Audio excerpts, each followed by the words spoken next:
Definitivno po velikim infrastrukturnim projektima koji se tiču od cestogradnje, preko 4,3 milijuna eura uložili smo u rekonstrukciju, obnovu i gradnju novih nerazvrstanih cesta, oko 23 km novog asfalta kojega smo potegnuli na području grada Novog Marofa. Multifunkcionalni centar za mlade, 1,5 milijuna eura investicija koja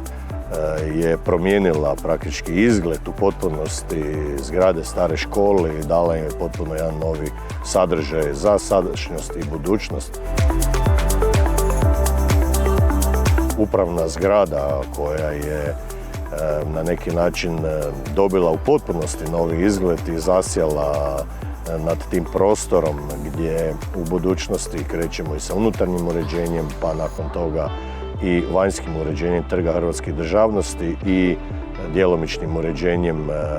nerazvrstane ceste, to jest Zagorske ulice. 2,5 milijuna eura investicija koja financijski je zahtjevna, ali gledajući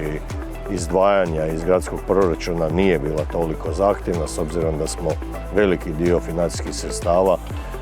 povukli preko europskih fondova od Županije Varaždinske i ostalih suvlasnika Trgonoma, Porezne uprave, Zagrebačke banke.